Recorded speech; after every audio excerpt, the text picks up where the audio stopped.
Okay, so welcome everybody. Hello. I see a lot of very familiar faces at this point. So if you have not been in one of my sessions, or I should say in room one, it's not my session, welcome. My name is Naomi Aladef. I am a board member for MEEA and host for the session. I work for the National Wildlife Federation as the Montana Education Manager here in Missoula. I will be monitoring the chat to try and answer any tech questions you have, create breakout rooms if needed. And if you have any serious problems trying to get into the room or any other issues, please feel free to contact Rose Valor via email. Just a few Zoom norms. You are on mute right now, and I will turn you off I will allow you to disable that for the Q&A session, unless, Julia, do you want me to disable that right now? Yeah, well, there will be places where they need to talk. Okay, I'm just gonna, okay. We are recording for this session and we'll be sharing it externally. So if you do not want to be on camera, we totally understand that, but please do take your camera off or turn it off and rename yourself so that you are unidentifiable. In the meantime, if you do want to be on camera and have your name shared, please feel free to add your organization and any pronouns you feel comfortable with. And as we've now day 3 of a virtual conference, if you don't know where the reactions are at the bottom of your screen, you can request or raise your hand to do a virtual question or happy face or clapping, whatever. Today I have the honor of introducing our presenter for this session, Julia Beck. And I've known Julia for several years now, so I'm very excited to be introducing you. As the VP of Networks at Project WET, Julia Beck works with Project WET's dedicated and passionate global network of partners who use Project WET in their programs. In addition to providing resources for Project WET partners, she helps write curriculum, conduct trainings, and develop online trainings and e-lessons. Before Project WET, Julia served as a Peace Corps volunteer in Madagascar, where she lived in a very remote village with no access to clean water. The community was undereducated, and she knew if they were better educated, they would have the ability to improve their lives dramatically. She believes education is the primary solution to almost every challenge.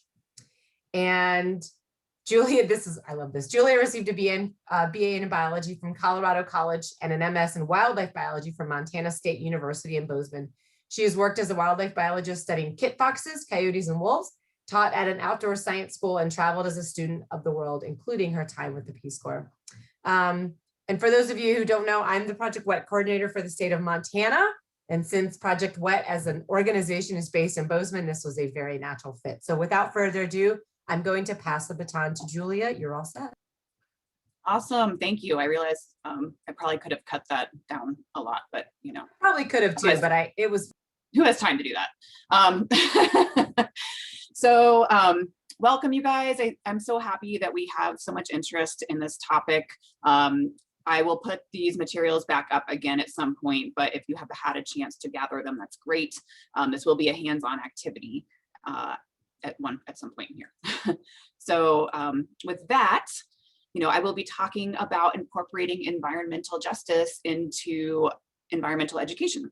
And I'm going to preface this by saying I am not an expert in environmental justice. I am a white girl living in Bozeman, Montana, but I have done a lot of research into it the last year, and I helped to write a lot of our curriculum at Project WET, and we're incorporating more environmental justice into our curriculum. So I feel very comfortable talking about how we as environmental educators can start to teach this, and that we don't have to always be the experts to start addressing some of these issues. I'm not going to talk a lot about Project WET today, but if you don't know who we are a hands-on water education organization, very similar to Project Wild and Project Learning Tree. We're the third of that trio. So please feel free to look more into us and contact Naomi if you would like more information or training. And of course, you can contact me as well. So today, I'll put back up the materials you need to get if you want to participate. I'm going to start with a quick poll to see where we are.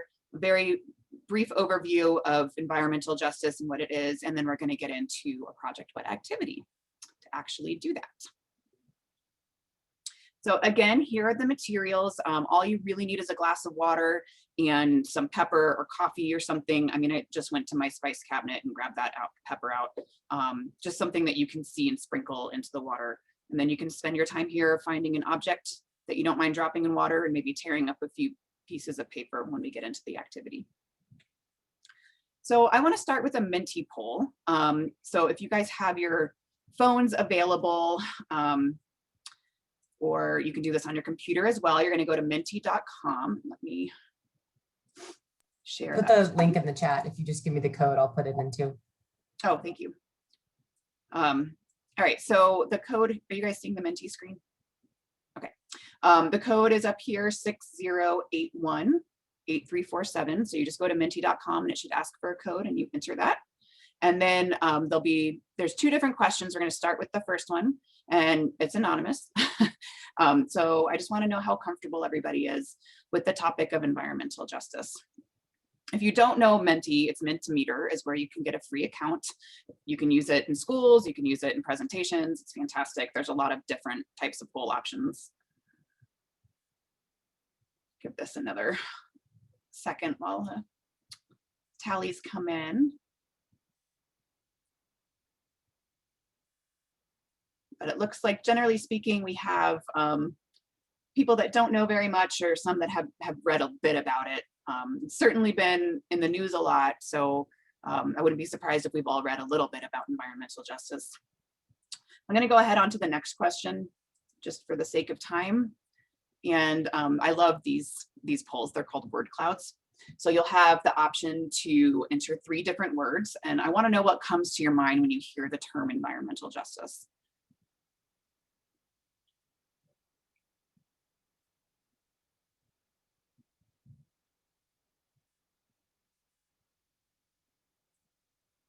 We'll start to see things pop up. And the way that word clouds work is the more time somebody puts in a word, the bigger that word is. So I'm seeing a lot of different answers, which is great. Equity, obviously, is a big one. Pollution. Inclusion, stewardship. Hurricane Katrina, interesting. Environmental racism.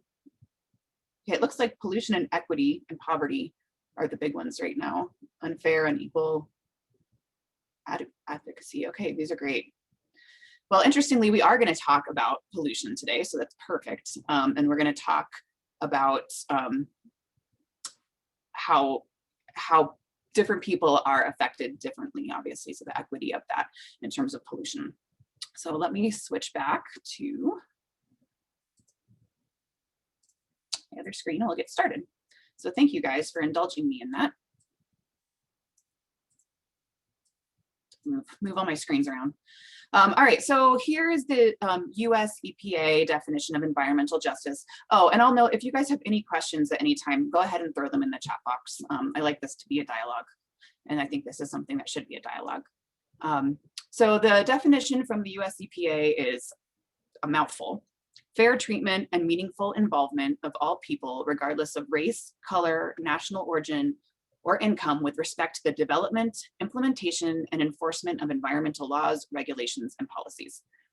I don't know that anybody comes away with a better understanding of environmental justice after reading that, but what I do want to point out is fair treatment, meaningful involvement of all people, and that we're talking about laws, regulations, and policies. So that's to say we are talking about something that is systemic, right? We're not talking about one individual action necessarily, but we're talking about the policies and the system that is out there that has created environmental inequities. So, like I said, I'm not an expert on this, but I am very capable of doing research. And I think this is a great 3-minute video overview of what environmental justice is to make sure that we're all on the same page. So I'm just gonna share this quickly and then optimize. And then we'll continue on.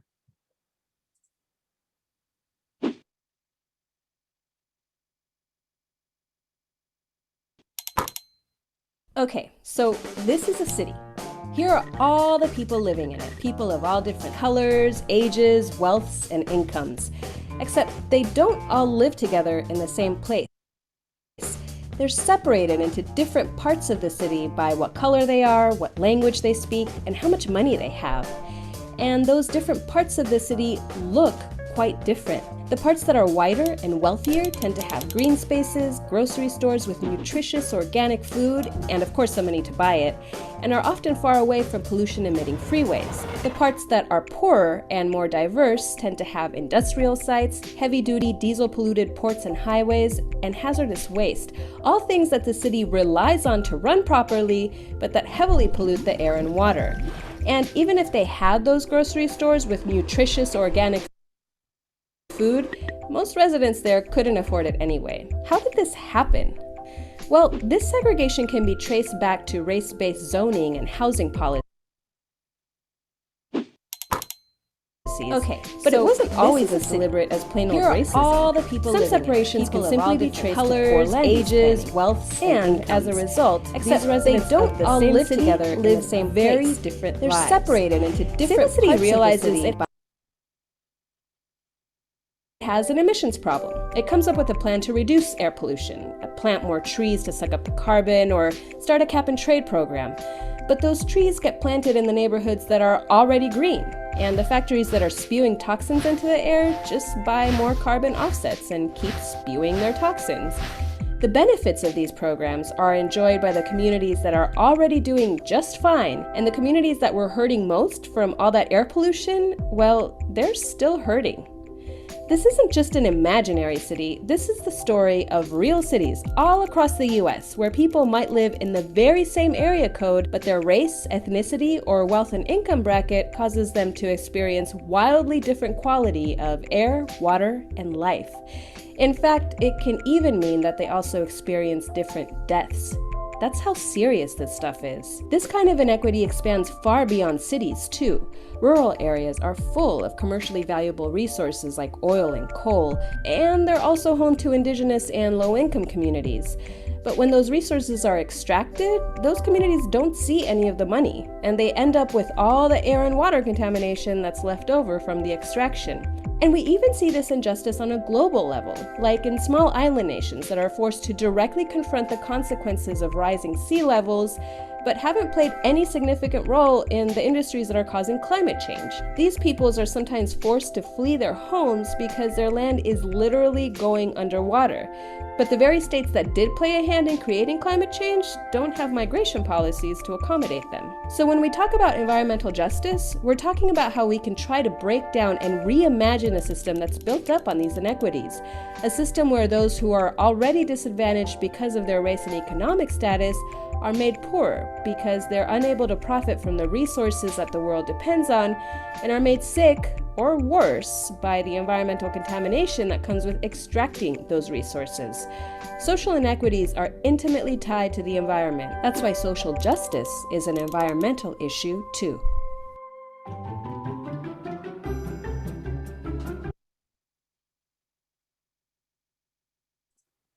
All right. Sorry about the pauses in there. I was trying to get the link in there. I should have thought of that first. People have all lived together. Sorry, I'm always like in the same place. Whenever I do a video in PowerPoint, I can never figure out how to get back to the slides. There we go. So that was I think that's a really nice overview of environmental justice. And you say, okay, well, I'm not really familiar with environmental law though, or law. And I would say me neither. And that's okay. You know, we are environmental educators. And so we live in this space here, environmental education. Environmental justice lives in this space where, you know, the overlap of social justice and environment. And so what we're talking about as environmental educators is that we don't have to know all about environmental justice, and not everything that we teach has to be about environmental justice, but there is overlap and we do have a responsibility to address it. So, you know, why do we have that responsibility? Why incorporate it? Is that really our job? And if any of you have read any of Ibram X Kendi's books or his philosophy, basically, you know, what he says is that there's racist and anti-racist policies. There's nothing in between. And that if we don't address this space, what we're buying into is racist environmental education, because we're not confronting the issue, right? We're ignoring it. And by ignoring it, we're part of the problem and the systemic problem. But if we do address it, then we are actively participating in anti-racist environmental education. And it's not that any one of us are racist or anti-racist, it's the actions that we are participating in. So simply by addressing it and having students become aware of this, we are participating in anti-racist actions and anti-racist environmental education. And I think that's really important and something we should all strive. So we're going to get into the activity, and I hope by now you guys have your materials. So to start, let me just say congratulations. All right, all of you were just gifted 3 acres of waterfront land that you get to develop however you want. And the way that we're going to do this is we're going to break into 6 different groups, and each group is going to decide how they want to develop their land. Now, each group gets a different amount of money to develop their land. Okay, so group 1 gets 1 million, group 2 gets 2 million, 3 million, and so on. And then what you will have is a piece of property in a Google slide that looks like this. So let's go ahead and do that. And I will drop the link into the Google slide here. And while you're doing that, I'll make the breakout. I can create the breakout rooms. Oh, Does that work, or you want to do it? Thank you. Okay, and you just want 3 groups total?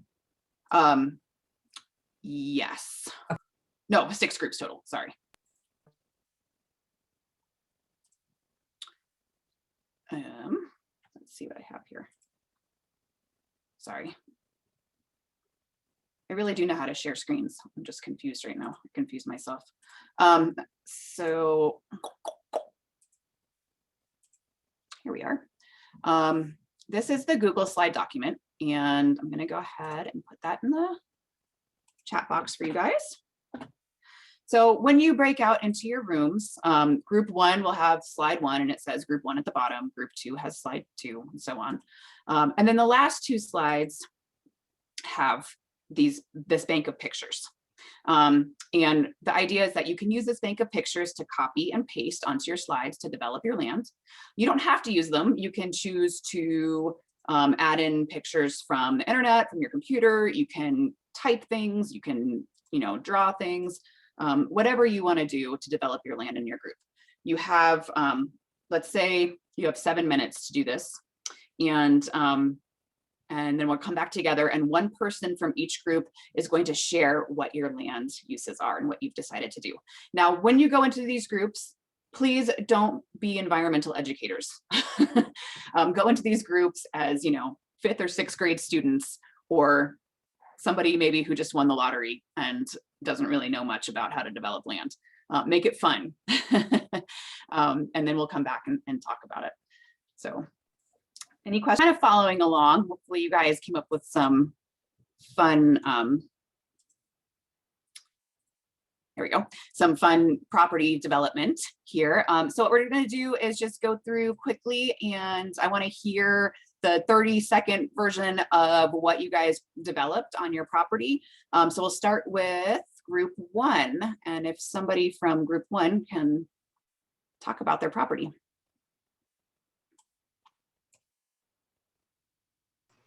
You're currently on group 2. Oh. We can talk about that, but we should probably, do you want to do number 1 first? Let's start with 1. Thank you. Oh my gosh, it's because my mouse has this weird ghost that lives in it, and it just does things. All right, group 1.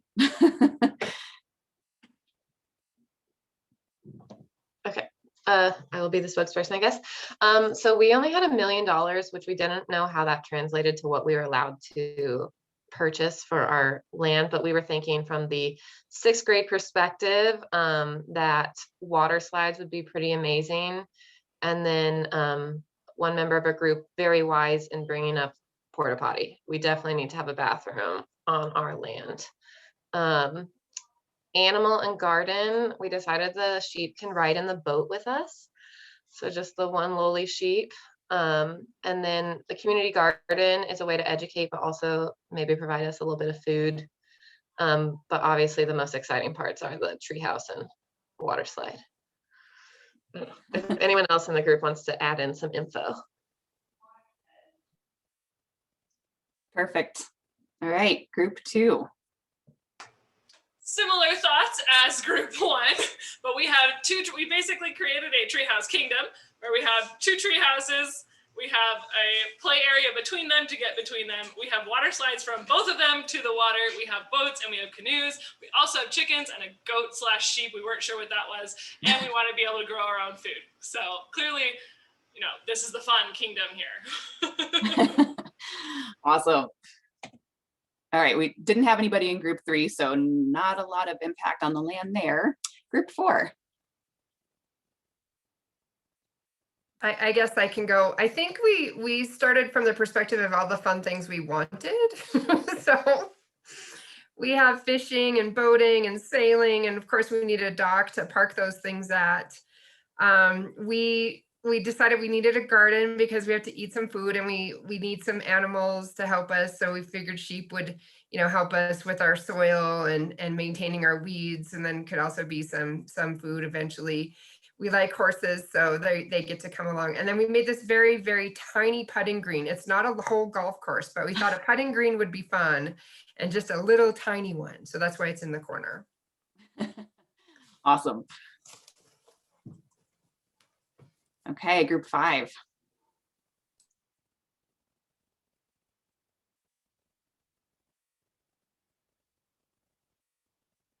Let's see, I can look and see who was in group 5 if I have to call on somebody. I can go. We decided to have a tree house resort. So we've got our tree house is a little hidden by our zip line, but the zip line will get you from the tree house to the other fun activities like the water slides and boating. We're gonna be doing some gardening, and also we wanted to have a petting zoo. So the garden will supply food for us as well as for our animals. Cool. All right. Finally, group 6.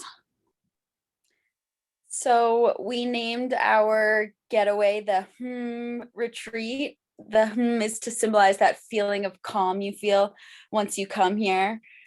So we wanted it to be largely water-based. So any water activity you can do at our retreat center, kayaking or sailing, or you can hire a guide and go fishing. We also wanted it to be very farm to table focused. So we have a farm on site with some chickens for eggs. And that treehouse is where people can go to relax, get some spa treatments. And yeah, very high end. Cool. All right. I'm already ready to go to all these places. All right. Well, now that we see all these different land uses and the ways that people have developed it, let's start thinking about maybe some of the ways of water might be impacted by these land uses. And I see a lot of similar land uses, so we'll probably have a lot of similar pollutants, but group 1, anybody can put it in the chat box or call it out. What might be a couple pollutants that would result from this property?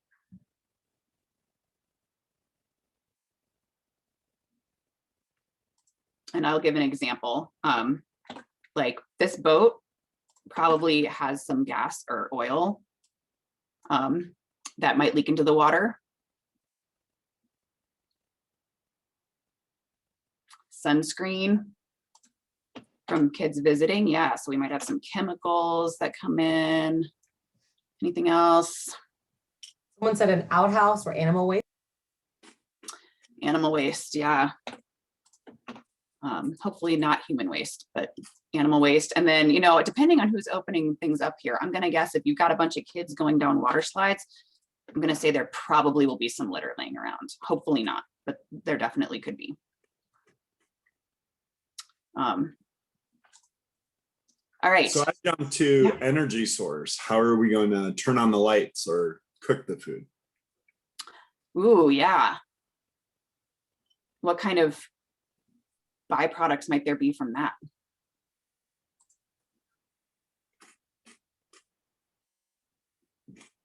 I don't know, but yeah, something to think about too, actually, when you said that, is the construction of everything, right? So sediment can be a big polluter. Group 2, I see a lot of similar things here, and I'm just gonna put some down just to speed it up. If you guys see anything specific here, please put it in the chat box or call it out.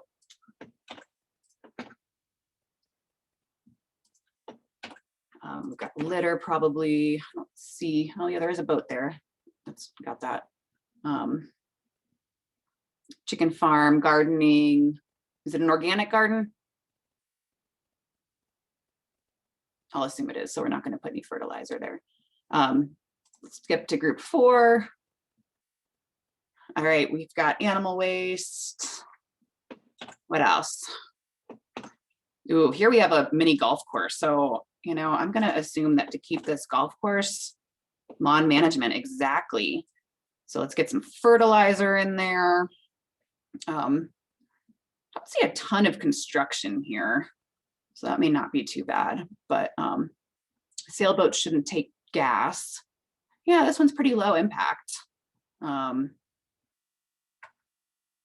right, 5.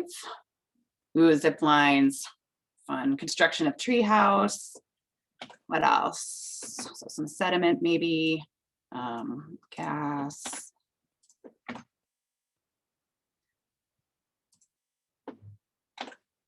Got some kids. All right, you guys get the idea. And here, we've got boats here. We've got animals.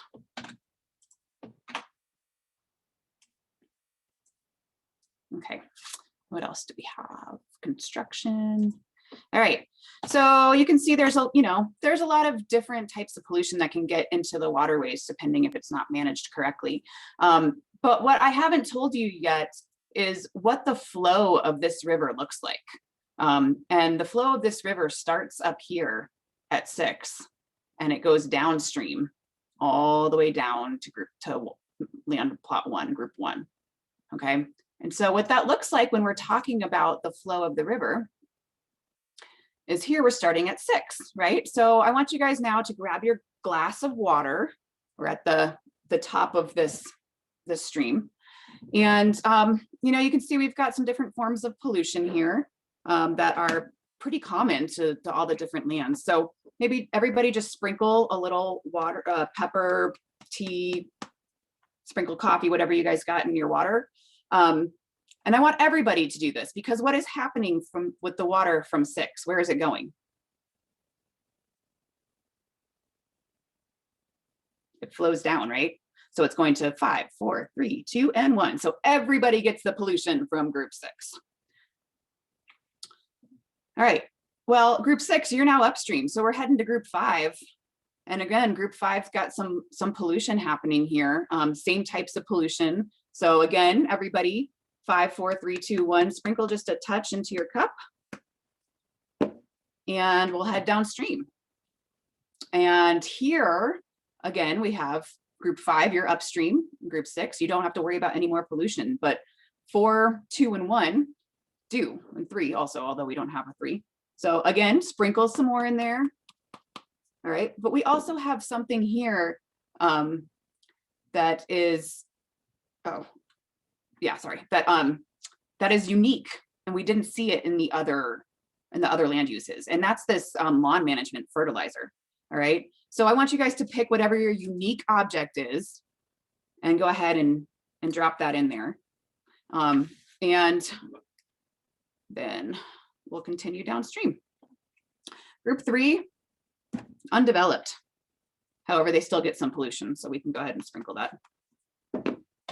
Group 2, all right, yeah, you're still getting everything that's coming up. Group 4, you can put your cup away because you're not getting any more pollution. And here we have, a bunch, again, sprinkle more in. Let's just say also maybe throw a couple pieces of paper in there because you've got some litter that's coming in. And we'll head to group 1. Group 2, you can put your cup aside. And again, last time, group 1, maybe throw some paper in there too from that littering. All right. And so what you're left with now is, I'm going to stop my screen sharing so maybe we can see everybody's cups. If you're able to hold it up. Group 6, you want to hold up your cups? And then group 1, I see one really clean looking glass there. Is that Margie? What group were you?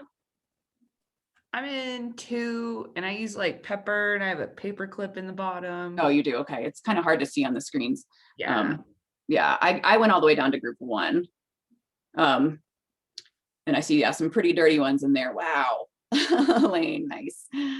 So there's different varying pollution levels in our glasses depending on which group we were in, right?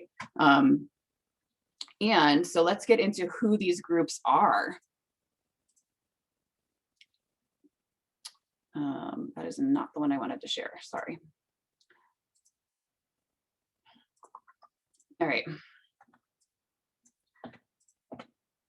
So one thing we can talk about with this activity, and I'm not actually going to get into this, which is the purpose of the activity, is that we talk about point source versus non-point source pollution. And so non-point source being all the pepper, the paper, we don't know where it came from. Point source being that paper clip or that unique object that we can actually pull out, identify exactly which property it came from, which was 4, I believe. And then go to them and say, hey, can you guys stop using that fertilizer? And then, you know, we can get rid of that point source of pollution. But I want to talk, wrap this up with the environmental justice component of it. So if you want to know more about this activity, contact Naomi, and, you know, we can get you the activity and get you certified. But let's talk about how this can now tie in with environmental justice, which is not how this activity was written, but we can definitely address it. So we already know that group 1 ended up with more pollution than group 6. All right, so we have some inequities here among these communities. What do these communities look like? Well, we know that group 6 was wealthier. It's a wealthier, whiter community. We could say this is Big Sky or Bozeman. Going down to group 5, you know, upper middle class, also fairly wealthy. Getting into groups 3 and 4 now, maybe we're flowing out into more rural Montana. We could talk about farming communities, ranching communities, more of a, you know, working class communities, feeling the effects from these upper class places. And then, you know, getting even lower income, you know, potentially hitting trailer parks really hard, and tribal lands ultimately. So group 1 are some tribal lands, and these communities are disproportionately impacted. And have some of the worst water quality, and we know that. So you can just see how the difference between Big Sky, Bozeman, and tribal lands in terms of the water quality here.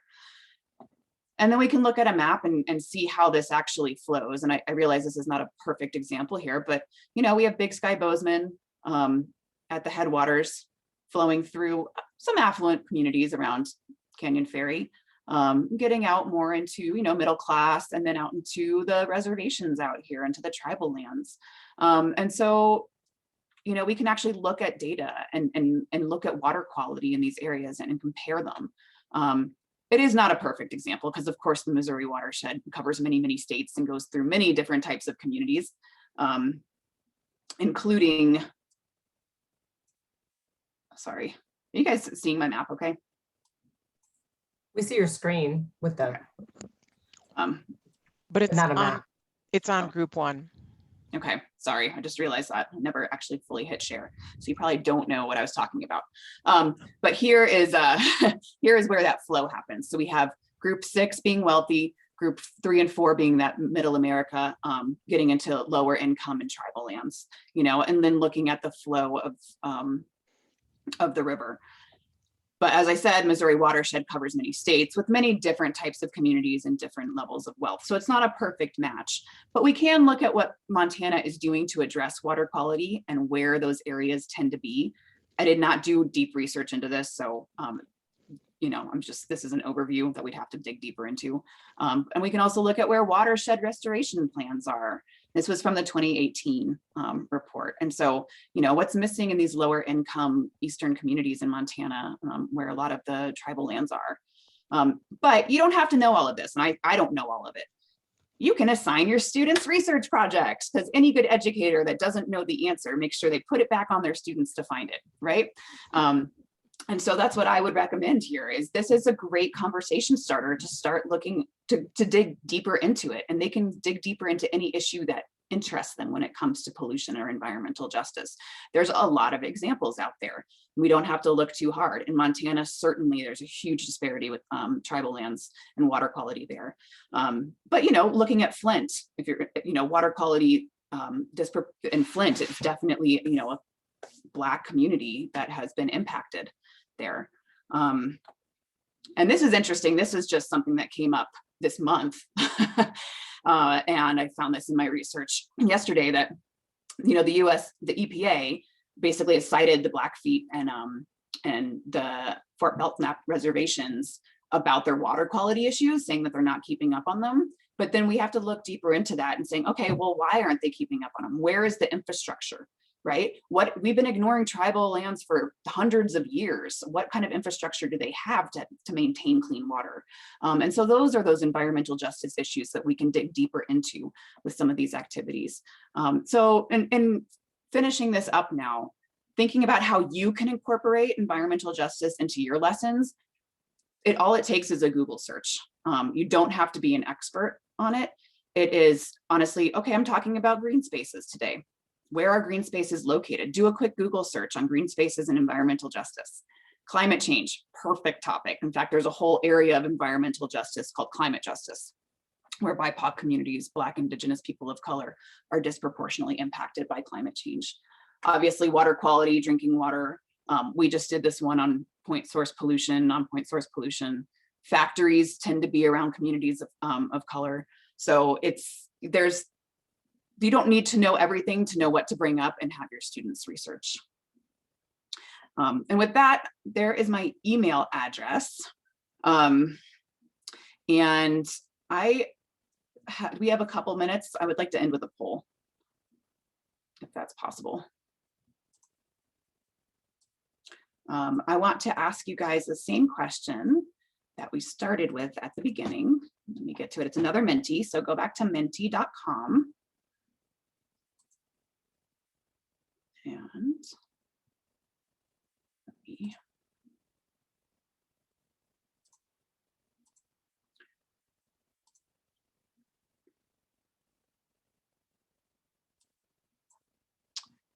pull it up here. So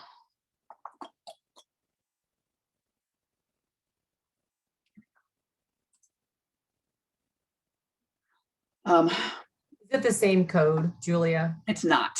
So the code is, I'll put it in. And it is 67983790. So now, after all of that, what do you think of when you hear environmental justice? Has this changed your mind any? I'm just curious as to anybody's perspective of what environmental justice can incorporate might have changed.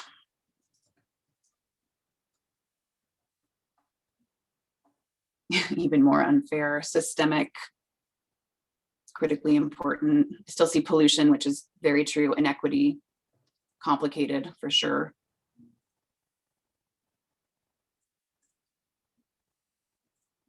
Downstream. And it's interesting because I'm sure if you look into downstream, there are areas that have cleaned up, you know, have ways to clean up the water for their communities, but those communities that don't have ways to do that obviously can't. So inequity, systemic downstream.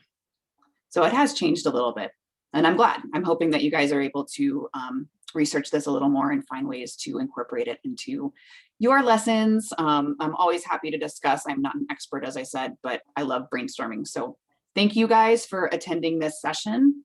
It means a lot to me. And yeah, we can, if we have any time, I'm happy to answer questions.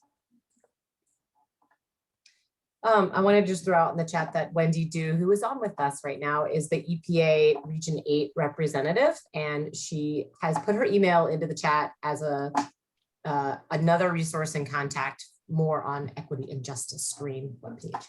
Thank you, Wendy. Hey, Julia, for those of us who are trained, what was the activity name that you did? Yeah, it's called Sum of the Parts. Oh, that's right. Okay, thanks. Yeah.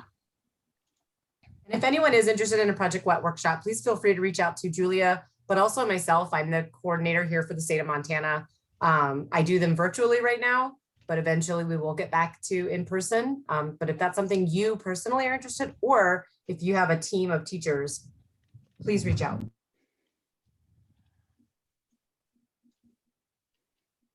Great. Thank you all. Enjoy the rest of the conference.